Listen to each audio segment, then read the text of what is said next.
একদিন বিকেলে ছোট্ট ছেলে আহমেদ স্কুল থেকে বাড়ি ফিরছিল। রাস্তার পাশে হঠাৎ সে একটা মানিব্যাগ দেখতে পেল। আহমেদ মানিব্যাগটা তুলে দেখল ভেতরে অনেক টাকা আর একটি পরিচয়পত্র আছে। এত টাকা, কিন্তু এটা তো আমার না।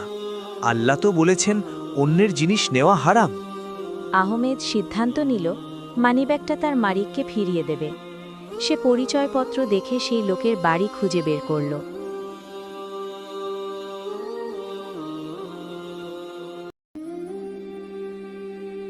চাচা, এটা কি আপনার মানিব্যাগ? হ্যাঁ, আমি তো অনেকক্ষণ ধরে খুঁজছিলাম। তুমি এটা কোথায় পেলে? নাস্তার পাশে পড়েছিল, তাই আপনাকে ফেরত দিতে এলাম। লোকটি খুব খুশি হয়ে আহমদের মাথায় হাত রাখলেন। তুমি খুব সৎ ছেলে, আল্লাহ তোমাকে অবশ্যই পুরস্কার দেবেন।